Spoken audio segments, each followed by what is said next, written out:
함께 합독했던 말씀 중심으로 새 영을 주소서라는 제목으로 은혜의 말씀을 나누겠습니다.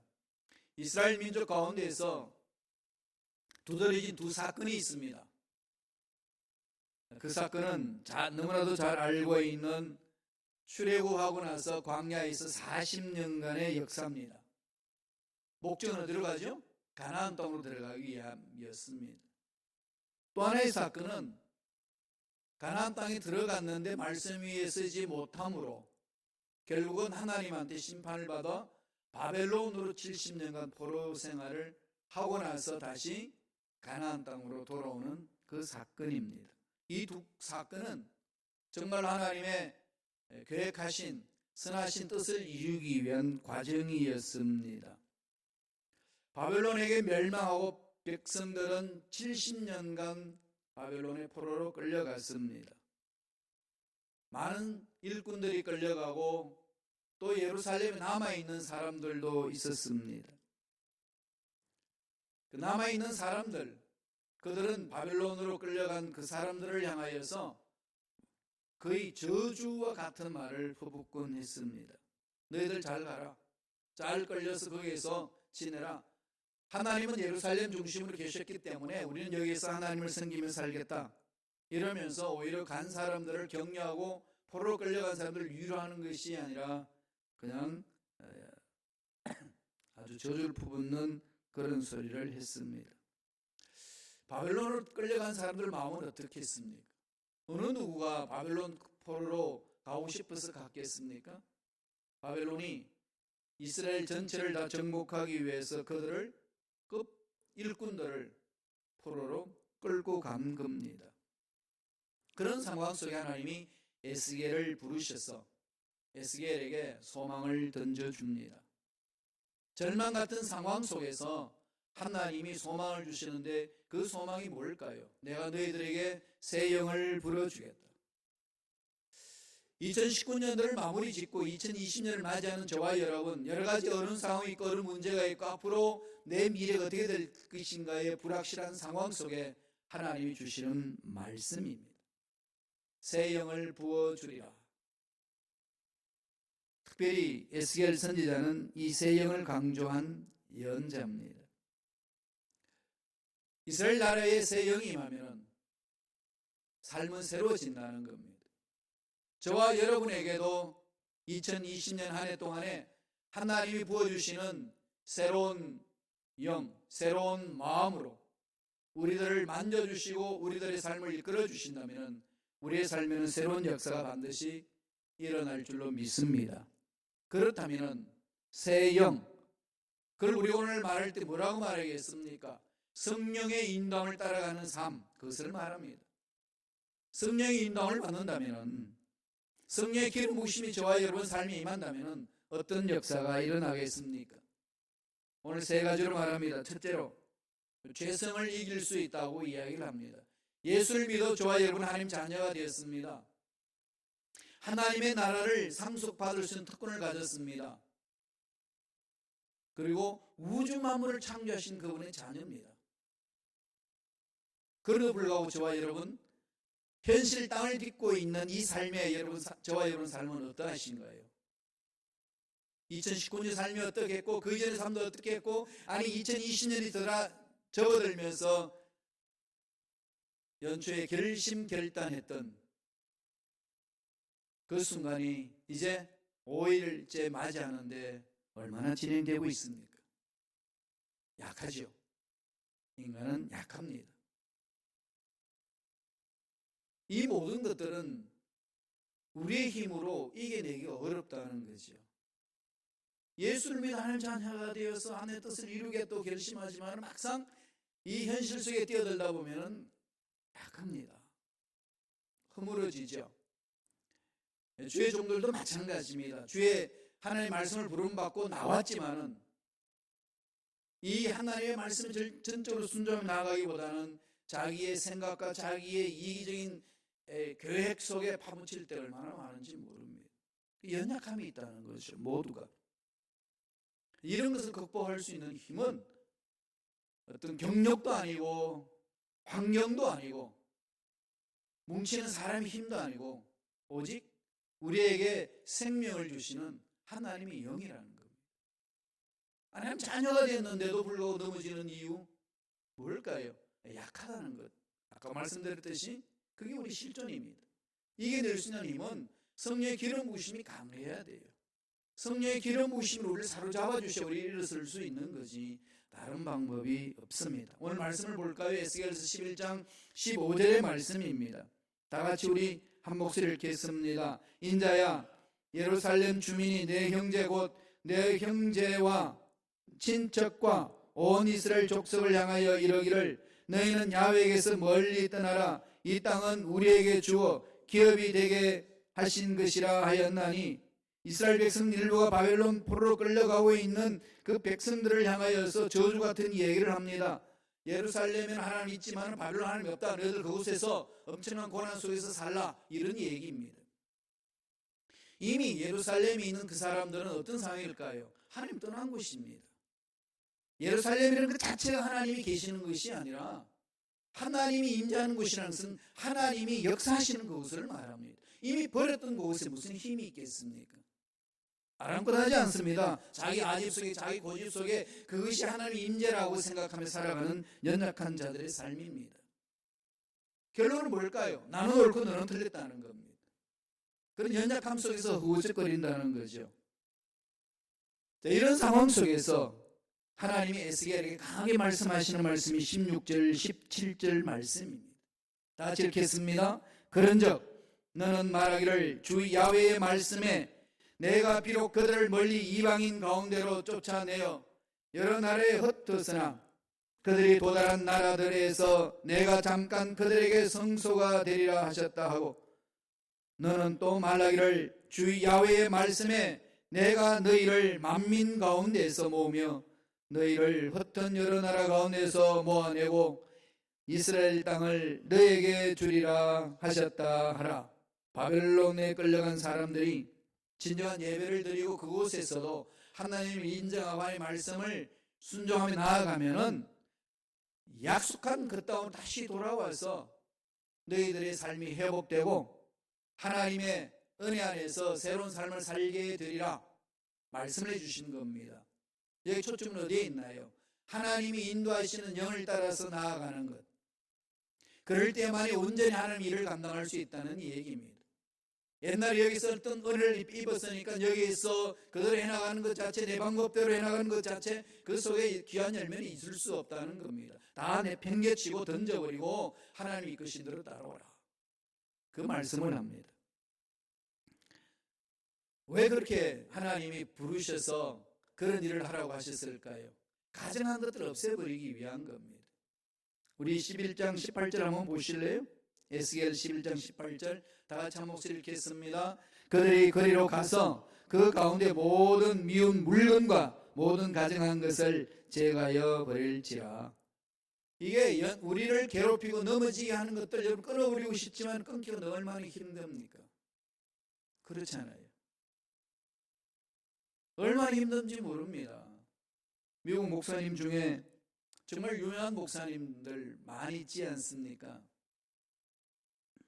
복음주의에 완전히 총수라고 할 수 있는 메거드 목사님 15,000명이나 되는 그 교회의 담임 목사였습니다. 2005년도에 무슨 일이 일어났을까요? 그렇게 자기는 동성애를 마약을 퇴치해야 된다 그렇게 외쳤던 그가 동성애자였습니다. 발칵 뒤집어진 거죠. 그런데 그건 그냥 소문일 뿐이라고 했는데 막상 그와 함께 같이 지냈던 놀아놨던 그 동성애자 마약했던 애들이 나와서 증언을 해줍니다. 결국은 다 손 놓고 물러났어요. 그럼 그동안에 하나님의 말씀을 전하면서 능력이 사역했던 것이 가짜였을까요? 아닙니다. 하나님이 역사하셨어요. 그러나 그 하나님의 역사를 받은 그 도구가 관리를 못한 거죠. 말씀은 말씀이고 삶은 삶이고 분리하는 겁니다. 본인이 나중에 그랬어요. 이것이 안 된다는 걸 알면서도 자기는 이 어둠의 세력을 끊어내지 못했다고. 몸부림쳤습니다. 이런 일들은 지금 우리 상황 속에도 비일비재하게 일어나고 그 정도만 일어나는 것이 아니라 저와 여러분 삶에도 비일비재하게 일어날 수 있는 사건, 이 힘 어떻게 이겨냅니까? 어떻게 이것을 끊어버릴 수 있습니까? 모든 미운 물건과 가정한 것들을 어떻게 끊어버리겠습니까? 그 모든 미운 물건과 가정한 것 속에 빠져 있을 때 안 된다는 것을 알면서도 불구하고 끊을 힘이 없기 때문에 결국 그게 발목이 잡혀서 넘어졌습니다. 이게 우리의 연약함이라는 거죠. 그건 성령의 능력 없이는 불가능합니다. 성령이 강력하게 임할 때에, 하나님이 부어주시는 새 영이 임할 때에 우리 속에 깊이 숨겨져 있는 죄를 끊어버릴 수 있고 우리를 넘어지게 하는 그 죄성을 짓밟고 일어설 수가 있습니다. 다른 방법 없습니다. 어떤 훈련을 해도 안 된다는 겁니다. 이게 지금 우리 기독교 공동체에서 모두가 내린 결론입니다. 그런 훈련 필요 없다는 말인가? 아닙니다. 훈련해야 합니다. 말씀에 써야 되고 말씀 읽고 말씀 암송하고 말씀대로 순종하고자 하는 몸부림쳐야 됩니다. 그러나 그 힘 자체 인간의 힘으로 가는 것이 아니라 성령의 능력으로만이 가능한다는 거죠. 하나님 부어주시는 힘으로 가야 합니다. 그래서 사모하셔야 돼요. 오직 성령만이 이것을 이겨낼 수 있습니다. 인간의 죄성은 죽을 때까지 우리를 괴롭힙니다. 다른 말로 말하면 육체성이에요. 육체를 입고 있는 이상 이 죄성에서 자유로울 자는 아무도 없습니다. 아무리 목사 한 수를 받아도 죄성이 없어지는 건 아닙니다. 아무리 금식하고 철회해도 죄성 없어지지 않습니다. 죄성은 늘 우리와 함께 갑니다. 그럼 어떻게 해야 되나요? 영으로, 하나님이 부어주시는 영으로 그 죄성을 극복해야 합니다. 새 영이 임할 때만 가능하다는 말씀입니다. 두 번째, 새 영이 임하면 우리에게 어떤 역사가 일어날까요? 죄성이 이겨낼 수 있는 힘이 있을 뿐만 아니라 그러니까 우리의 마음을 부드럽게 만들어줍니다. 부드러운 마음. 왜 문제가 일어나죠? 인간과 인간관계 속에 마음이 딱딱하기 때문에 그러잖아요. 신앙이 성숙하면 할수록 마음은 부드럽습니다. 신앙 성장한 사람들의 마음은 부드럽고 그 자리에서 자기 자신을 깨트립니다. 그게 대표적인 사람이 다윗 아니겠습니까? 절대 군주인 왕이었던 그가 나란 선지자 한 명 그렇게 외친다고 그가 떨 필요는 없습니다. 세상 권력으로 충분히 그를 없애버릴 수 있는 힘이 있고 그 위치에 있었습니다. 그럼에도 불구하고 그는 그렇게 하지 않습니다. 할 수 있는데도 그것을 안 합니다.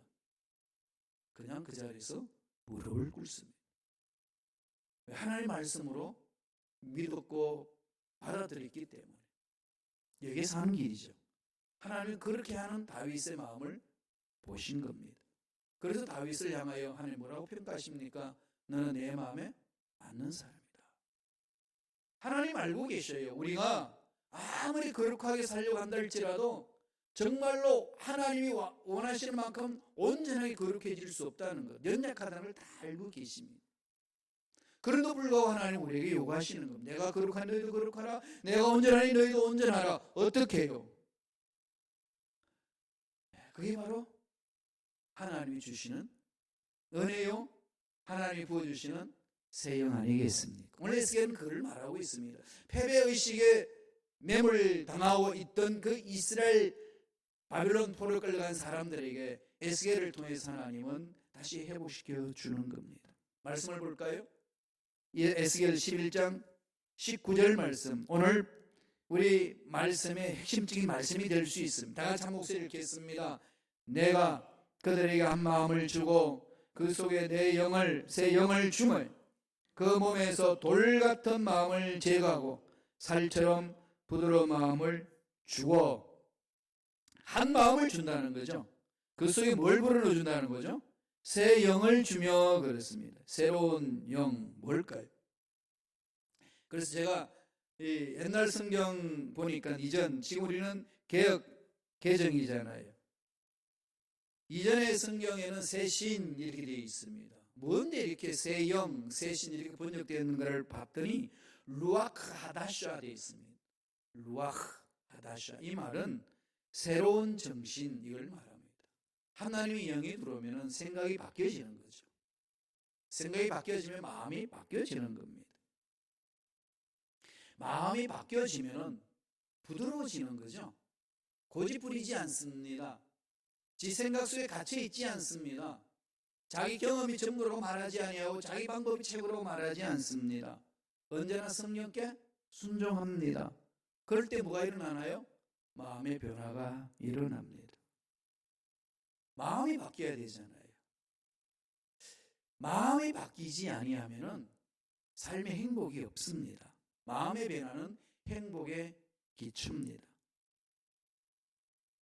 스스로 마음을 바꿀 수 있나요? 작심삼일. 오늘 5일째인데. 그죠? 벌써 무너진 것들 얼마나 많습니까? 다윗이 나단의 선지자의 그 책망을 듣고 나서 집에 가서 몸부림을 칩니다. 괘씸한 놈, 언제 저놈을 죽여버릴까? 이런 계획을 세우지 않냐고 몸부림을 칩니다. 어떤 몸을 치는지 한번 볼까? 시편으로 기록해놨어요. 시편 51편 10절입니다. 다 같이 한 목소리 읽겠습니다. 하나님이여 내 속에 정한 마음을 창조하시고 내 안에 정직한 영을 새롭게 하소서. 어떻게 보면 나단 선지자의 연약한 모습으로 다윗 입장에서 볼 수 있지 않겠습니까? 그런데 하나님이 보내주신 그 종의 말을 연약한 존재로 보지 않습니다. 우주 만물을 창조하신 살아계신 하나님의 말씀으로 듣습니다. 살아계신 하나님의 말씀을 들으니까 나단은 보이지 아니하고 나단 입속에서 넣어줬던 그 말이 그 가슴을 치릅니다. 하나님이 나에게 이렇게 말씀하신다.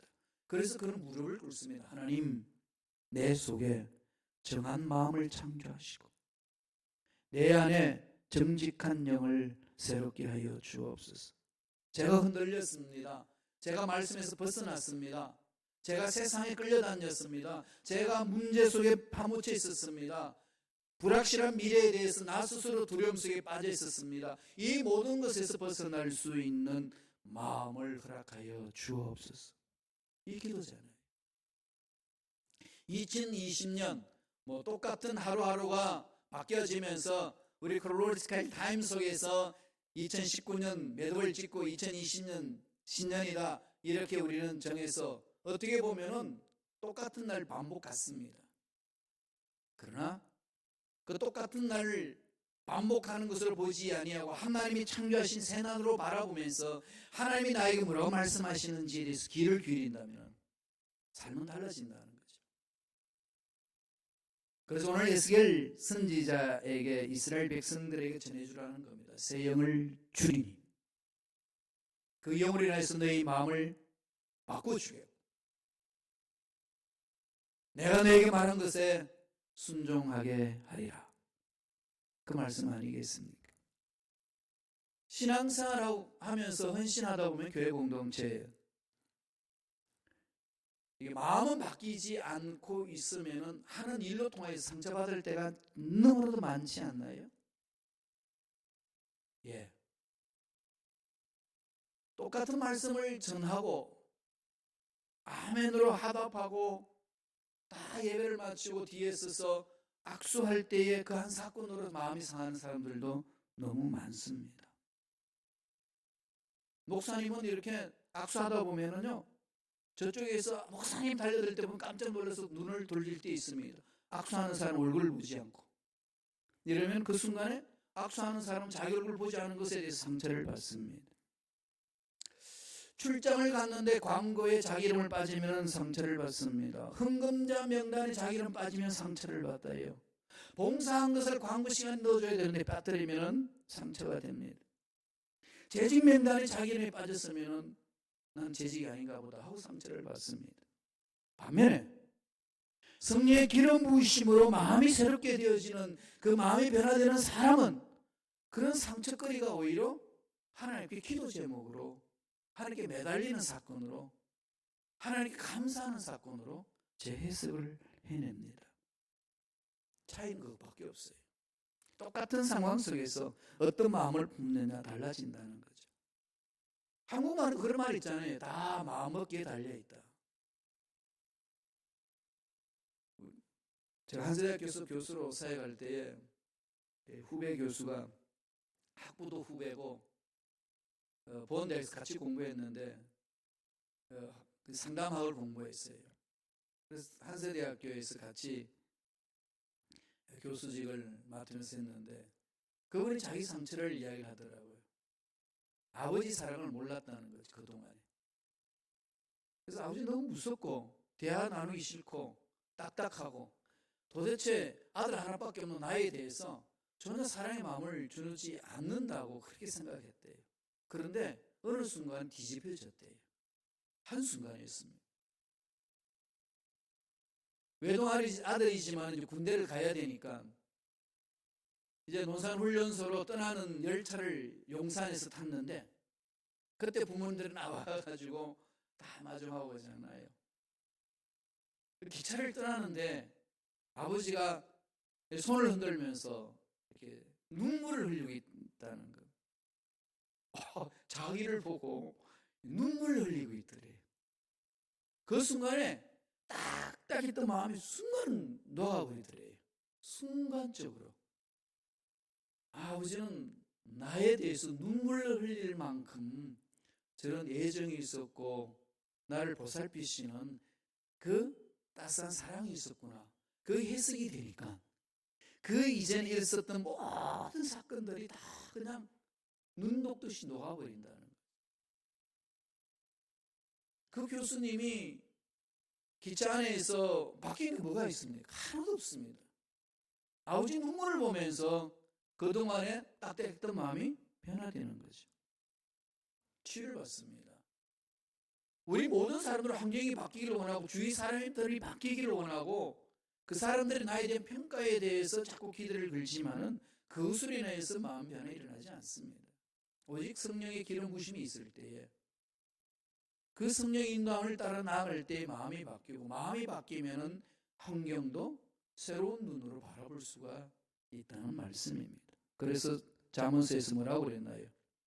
지킬 만한 것 중에서 더욱 내 마음을 지켜라. 내 마음을 지켜라. 어떻게 해요? 여러분 마음을 어떻게 지키십니까?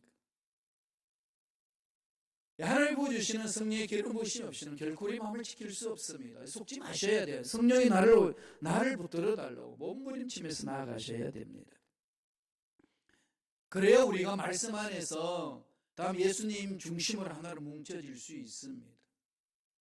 교회 공동체는 각자의 가치관이 다 다른 사람들이 모였고 세대별도 다르고 가치관 다를 뿐만 아니라 스타일도 다르고 관점이 다 다른 사람들이 모였고 살아온 역사의 배경이 다 다른 사람들이 모였습니다. 그래서 함께 하기는 어렵습니다. 정말로 함께 손을 잡고 일한다는 것은 교회 공동체는 너무 힘듭니다. 세상에는 마음이 안 맞는 사람끼리라도 회사에서는 함께 일할 수 있어요. 딱 이유가 뭘까요? 월급이 있으니까. 돈 때문에 뭉칩니다. 여러분, 교회 온다고 여러분 돈을 주나요? 시간도 뺏고 열정도 뺏고 밥도 먹지 말라고 금식도 시키고 이런데 돈까지 가져와서 하나님 앞에 예배를 드리는데 어떻게 가능하겠습니까? 딱 한 가지입니다. 어딜까요? 예수 사랑에 감격할 때. 예수님의 십자가의 은혜에 감격할 때만이 우리는 그 예수 십자가 안에서만이 하나가 될 수 있습니다. 다른 길 없습니다. 예수님을 나의 구세주로 믿고 십자가의 은혜를 사랑하는 자에게 성령은 임재하시고 성령의 기름 부으심이 있을 때 한 마음으로 뭉칠 수 있습니다. 그래서 주님이 이런 말씀을 하셨어요. 마태복음 18장 19절에 무슨 말씀을 하셨나요?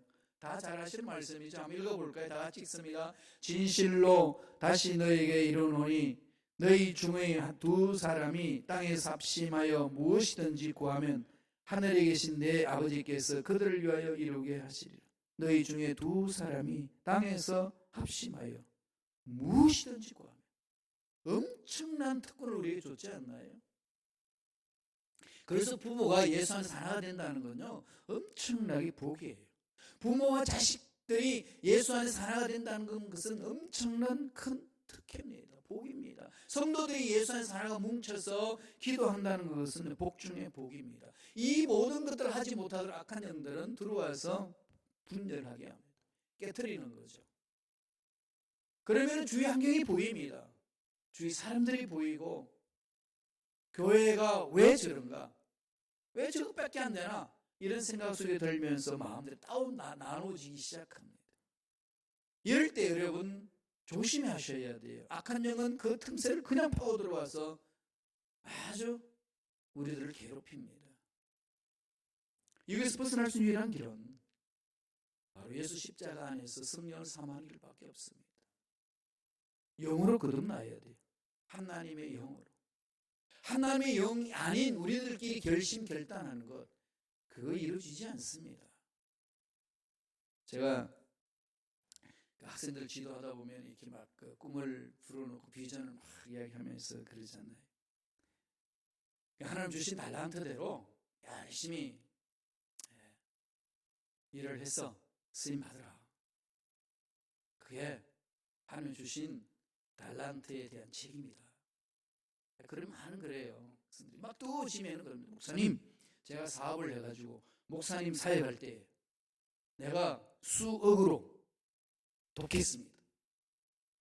그런 말 참 많이 들었어요. 지금 30년이 지났는데 수억을 들고 와서 목사님 사역에 같이 하겠습니다. 사람 한 명도 못 봤어요. 나 이미 그걸 알고 있었습니다. 그래서 제가 그러죠. 야, 그것 차후에 하나님 앞에 드리고 지금 네 호주머니에 돈 10,000원이라도 헌금해라. 지금 여기서 네가 결심하지 않는데 무슨 일이 일어나겠냐. 사람 마음은요 못 지킵니다. 아시잖아요. 2020년 내가 내 마음 나도 못 지켜부터 출발하셔야 돼요. 그죠? 예, 내가 내 마음을 못 지킨다는 사실을 인정하고 들어가요. 어디로 가겠어요? 성령을 신뢰합니다. 내 마음을 지킬 수 있는 분은 성령밖에 없어요. 매 순간 놓치면 안 됩니다. 새 영을 부어주리라. 새 마음을 만들어주리라. 그 말씀에 그 은혜에 나아가는 거 아니겠습니까? 마지막 세 번째로 새 영이 임하면 어떻게 한다고 그러죠? 예, 말씀에 순종하게 합니다.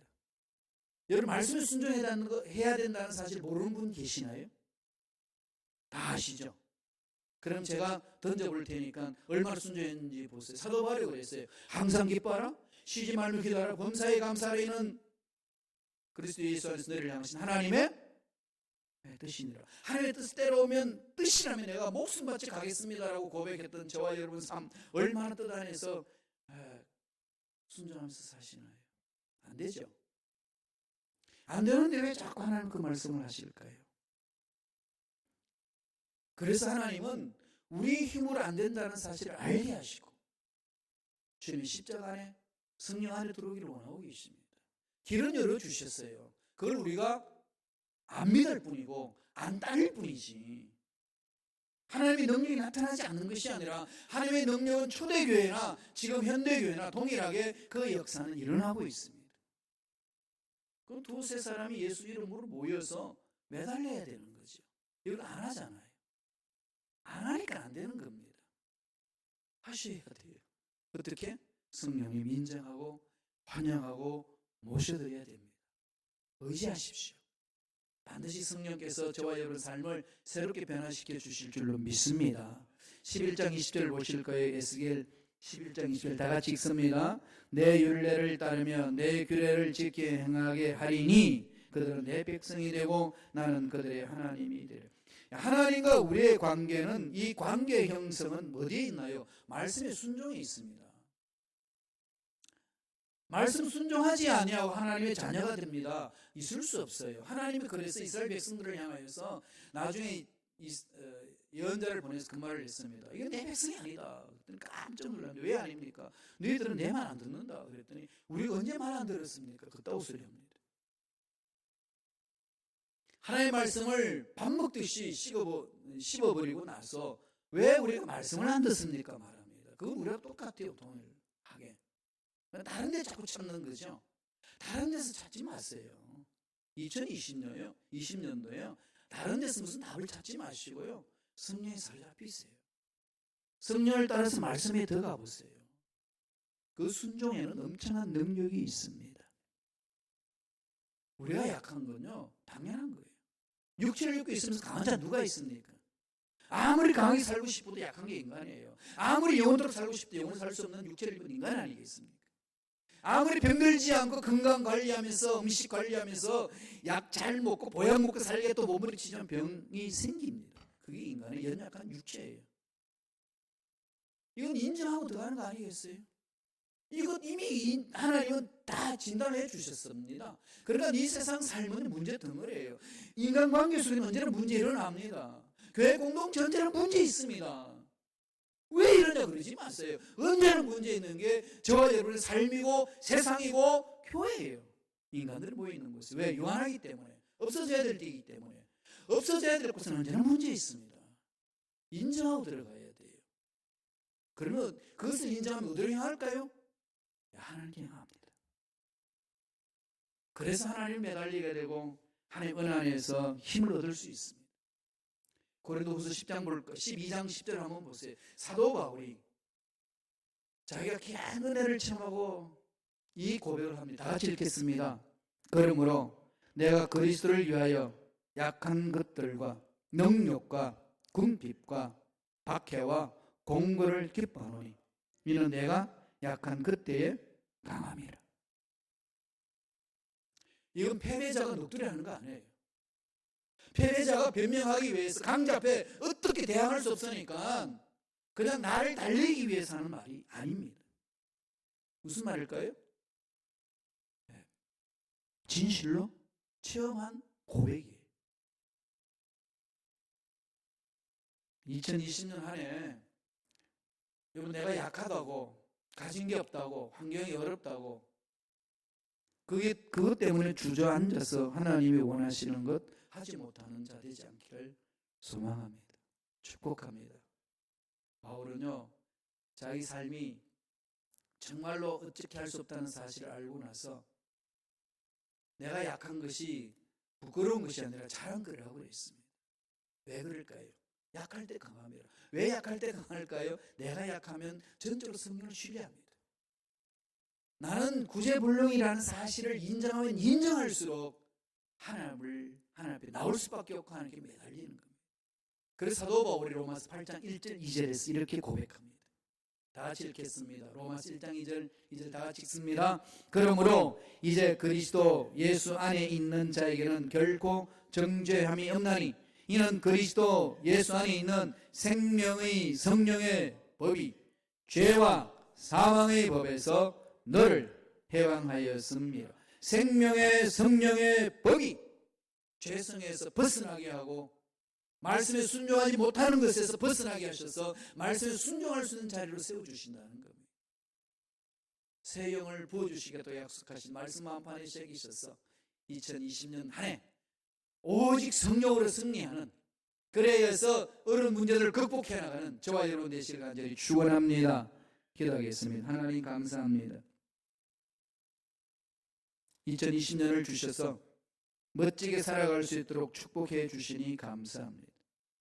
오늘도 말씀에 순종하게 하셔서 말씀대로 따라갈 감으로 하나님이 주시는 능력 안에 살게 하시고 승리의 놀라운 기름 부으심 가운데 힘들고 어려운 정말로 내 힘으로 감당하지 못하는 것들에 주저앉은 우리가 아니라 일어서서 달려나갈 수 있는 우리 모두 되게 축복하여 주옵소서.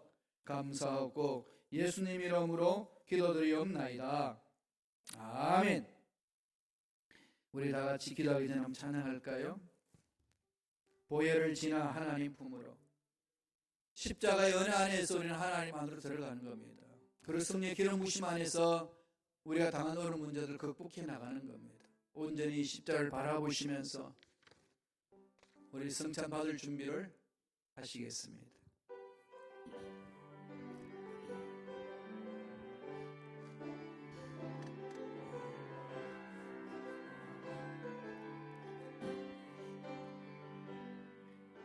보혈을 지나 하나님 품으로 보혈을 지나 아버지 품으로 보혈을 지나 하나님 품으로 한 걸음씩 나아가네. 보혈을 지나 보혈을 지나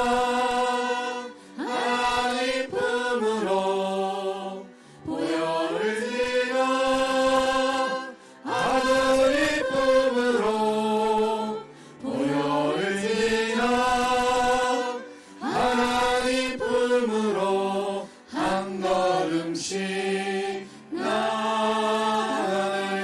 존귀한 존귀한